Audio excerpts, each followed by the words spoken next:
l'organisation par groupe. Groupe 1 hier, groupe 2 aujourd'hui. Et puis à partir de la semaine prochaine, lundi, mardi, groupe 1, jeudi, vendredi, groupe 2. D'accord. Le mercredi est libéré pour permettre une désinfection des locaux plus importante que celle encore qu'on fait chaque midi et chaque soir.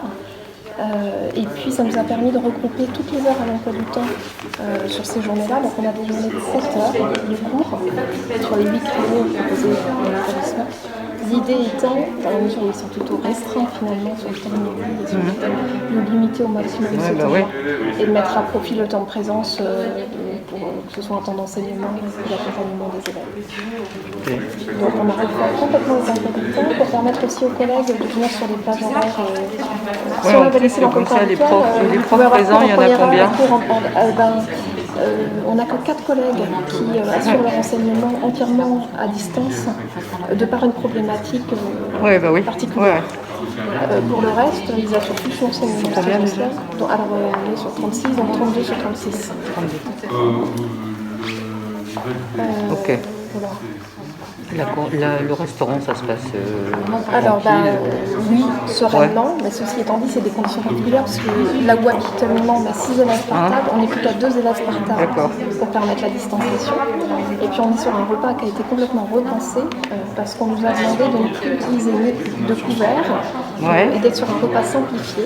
Alors, pour 2 raisons. La première, c'est limiter les points de contact, et la deuxième, c'est libérer les agents. Moins de travail de préparation, plus de travail de pause, à part les plateaux, ce qui leur permet d'être plus disponibles pour la désinfection des locaux. D'accord. Parce que les salles de classe sont aussi désinfectées chaque midi. Donc les élèves ont chacun leur espace, chacun une table, et chacun une tablette sur leur table aussi. Ce qui évite l'utilisation du papier et donc les tablettes sont désinfectées chaque soir. D'accord, ok. D'accord. Tout l'enjeu et c'est tout l'inconnu en fait des semaines qui nous attendent. C'est pour ça qu'il faut continuer à faire des efforts, qu'il faut porter des masques, qu'il faut respecter la distanciation de façon... Et qu'il faut tirer les enseignements du fonctionnement de l'école tel qu'on l'a vu, avec ce travail en distanciel, ce travail en présentiel, et que ce sont des éléments très importants qu'il faut absolument analyser, voir les éléments très positifs qu'on peut en tirer, si jamais il fallait envisager une rentrée différente de celle qu'on connaît d'habitude. Donc c'est déjà bien analyser ce qu'on a fait jusqu'à maintenant pour comprendre sur quoi on va pouvoir s'appuyer, qui soit positif pour la suite des événements. Voilà. Événements qu'on ne connaît pas encore, mais enfin évidemment qu'on réfléchit. Mais il faut bien identifier ce qui a marché. Là, on est parti du jour au lendemain dans un déconfinement. Alors nous, on avait un peu d'avance avec les clusters, mais la France entière est partie en déconfinement en l'espace de 48 heures. Si on devait, là on voit que la situation imposait une autre rentrée que celle qu'on a l'habitude de faire, il faut bien trouver des éléments de résilience pour continuer à faire vivre le pays. Donc c'est là-dessus qu'il faut qu'on débriefe aussi maintenant.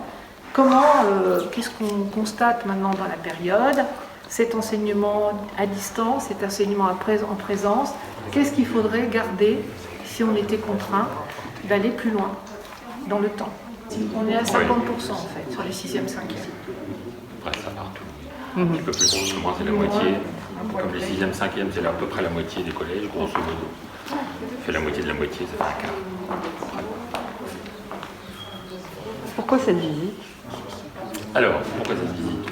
Tout simplement parce que après la rentrée des écoles, la semaine dernière, la rentrée des collèges hier, en tout cas, on souhaitait donc avec le conseil départemental, avec l'éducation nationale, venir sur le terrain, parce que les uns et les autres font très souvent, mais moi un petit peu moins souvent, dans les établissements scolaires, pour effectivement se rendre compte physiquement de ce qui se passe dans un établissement qui met en place le protocole avec beaucoup de rigueur et de précision au bénéfice des élèves qui sont présents, saluer le travail des enseignants, des agents du département qui sont dans cette période de déconfinement progressif, dans une phase bien particulière. Ça méritait effectivement qu'on vienne saluer ce travail qui est à l'image de ce qui se passe dans tous les collèges du département. Tout à fait. J'ai l'impression qu'il n'y a pas d'exception. Le travail était partagé. Le travail a été bien mené et le protocole bien respecté globalement. Et dans les écoles, la semaine dernière, c'était aussi très bien fait. Et finalement, en tout cas, les élèves qu'on a interrogés tout à l'heure dans la cour avaient l'air d'être plutôt heureux d'être là. C'est toujours bon signe quand les élèves sont heureux d'être à l'école. Ça va pas trop mal. C'est un énorme travail, effectivement. Et puis, il se pose aussi derrière toutes les questions pédagogiques, puisque pendant que des élèves sont ici, d'autres sont à la maison, des classes de 6e, des classes de 5e. Donc, il faut mener de front ceux qui sont ici, ceux qui sont à la maison, et puis les 4e, 3e qui continuent à être à la maison. Donc, ça nécessite de la part des équipes enseignantes une réflexion, une disponibilité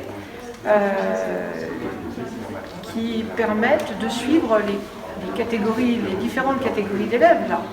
Puisqu'il y en a qui sont jamais là, il y en a qui sont aussi toujours là, il y en a qui sont en alternance, et pour l'instant les 4e, 3e ne sont pas là. Donc on a quand même une grande variété de situations, et on doit harmoniser tout ça, et ça ne va pas tout seul. Et je dirais qu'à côté des chiffres, des élèves accueillis, il y a toute cette mécanique à mettre en œuvre, à penser au niveau des collèges, qui implique aussi une organisation qui est liée au nombre de professeurs disponibles, les locaux, bien sûr, le personnel pour entretenir les locaux, les professeurs disponibles pour être dans les établissements physiquement, et organiser tout ça au cas par cas, situation par situation. Et puis bien sûr la demande sociale des familles, comme on le disait vendredi à la conférence du préfet. Et donc, quelques ajustements se font, et les évolutions des effectifs et des demandes, elles vont exister aussi au fur et à mesure des jours, que des bons échos reviennent par des établissements et des écoles. On voit que la demande des familles, en tout cas c'est ce qu'on voit dans les écoles, la demande des familles est en augmentation. Je trouve que ça prouve que c'est rassurant, le cadre. Oui, tout à fait, le cadre est très rassurant.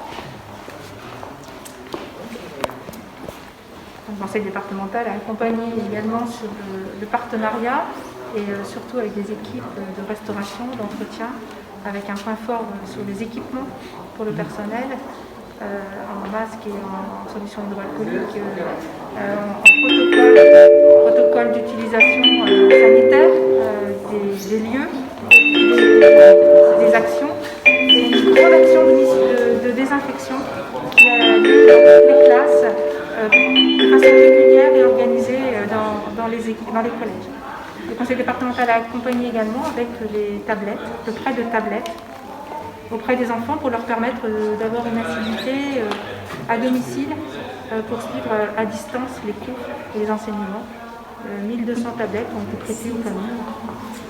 Et puis concernant l'aide sociale que vous évoquiez, tous les enfants qui sont boursiers vont pouvoir avoir une aide familiale de 100 € pour pouvoir compenser les frais de repas qui ont été portés par les familles avec les difficultés que ça a pu engendrer parfois dans ce contexte difficile.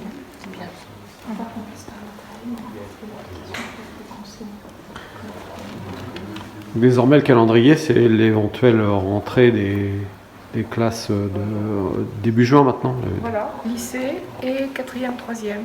D'accord. Décision fin du mois. Et décision tempo national, décision communication nationale du Premier ministre. Le confinement il est progressif, voilà. Le pas c'est 3 semaines environ. Donc effectivement, le Premier ministre avait fixé un rendez-vous au 1er et 2 juin sur de nombreux dossiers, dont celui-là effectivement, et toujours en fonction de l'évolution sanitaire. Donc, de ce qui se passe au niveau national, de ce qui se passe sur les départements verts. Et on a la chance, en tout cas on est dans un département vert, donc on verra ce qui effectivement sera possible ou pas. L'idée c'est effectivement d'arriver à accueillir, je crois que le ministre l'a dit, un peu tous les élèves avant la fin de l'année. Alors quelques jours, voilà, dans des conditions à définir, mais de toute façon voilà, l'objectif est de lever progressivement le déconfinement avec beaucoup de prudence, beaucoup de précautions pour que les choses reviennent à une certaine normale, et tout en ménageant, finalement, en essayant de ménager l'extinction de l'épidémie autant que possible. Donc, l'accueil de l'ensemble des élèves, imaginons même en septembre, c'est quand même compliqué compte tenu de la place nécessaire. Est-ce qu'il y a une réflexion à ce niveau-là? Parce que avec la distanciation... Oui, bien sûr. Si la question c'est est-ce qu'on peut faire la rentrée dans les conditions d'aujourd'hui, c'est non, évidemment. Il n'y a pas les mètres carrés, il n'y a pas le... Voilà, c'est clair.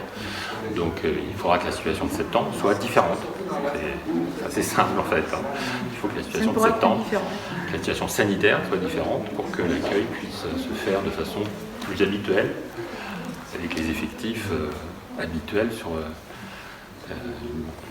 l'occupation des élèves plus habituelle, avec des emplois du temps tels qu'ils ont pu les connaître encore jusqu'au début du mois de mars. Mais ça, c'est évidemment la situation sanitaire qui nous le dira. Pour l'instant, l'évolution est positive, mais il faut qu'elle continue à être positive pour qu'on puisse tendre vers cet objectif-là.